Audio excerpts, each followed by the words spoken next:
Êtes-vous triste, solitaire? Est-ce que vous avez un sentiment d'anxiété inévitable qui vous suit à chaque moment? Est-ce que vous vous allongez la nuit, vous demandant qu'est-ce que vous pouvez faire? Nous connaissons vos besoins. Essayez Paris! 10 médecins sur 10 recommandent cette vie magnifique. Laissez tous vos problèmes, oubliez tout ce qui vous alourdit. Après votre arrivée à Paris, votre vie ne sera plus jamais la même. Votre tristesse va disparaître, vos inquiétudes seront apaisées. C'est un paradis garanti.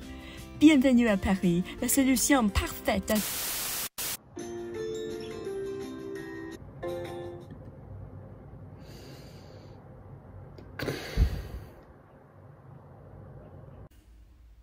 D'accord.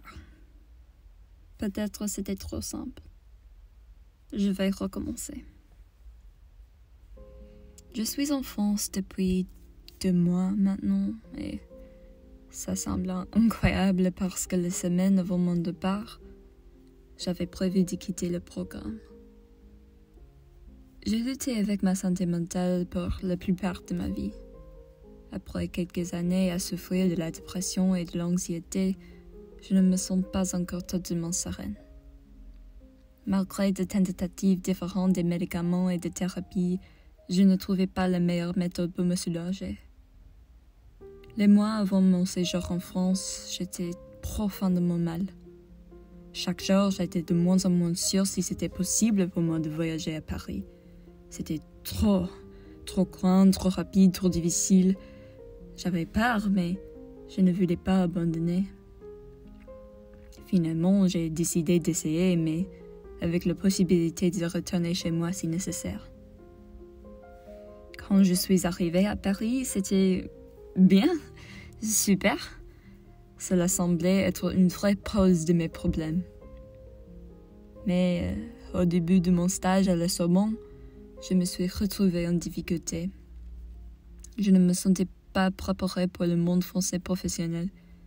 Dans un nouvel endroit, avec des nouvelles personnes et une situation inconnue, j'étais vraiment paniquée. Je me demandais, encore une fois, si ce séjour était une bonne décision pour moi. Et pourtant, j'ai continué. Et petit à petit, la situation s'est améliorée.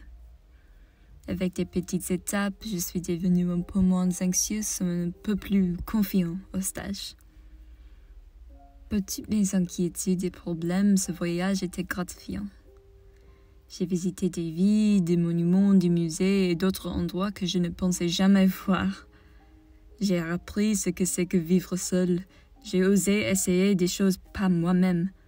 Et le plus important, je me suis fait des amis. J'ai créé de nouvelles connexions et je me suis poussée à explorer avec les jeunes autour de moi. Mes camarades, mon hôte, des étrangères dans la rue. Avec eux, j'ai vécu ce nouveau monde. Et c'était vraiment amusant. Franchement, prendre un risque sur un voyage comme ça n'est pas pour tout le monde. C'est effrayant et parfois accablant. Mais personnellement, je me suis rendu compte que j'étais mon propre fan. J'étais convaincue qu'un voyage comme ça n'était pas possible pour moi. J'avais tort. Et je suis tellement reconnaissante d'avoir eu confiance en moi et, avec l'aide des nouveaux médicaments, d'avoir essayé.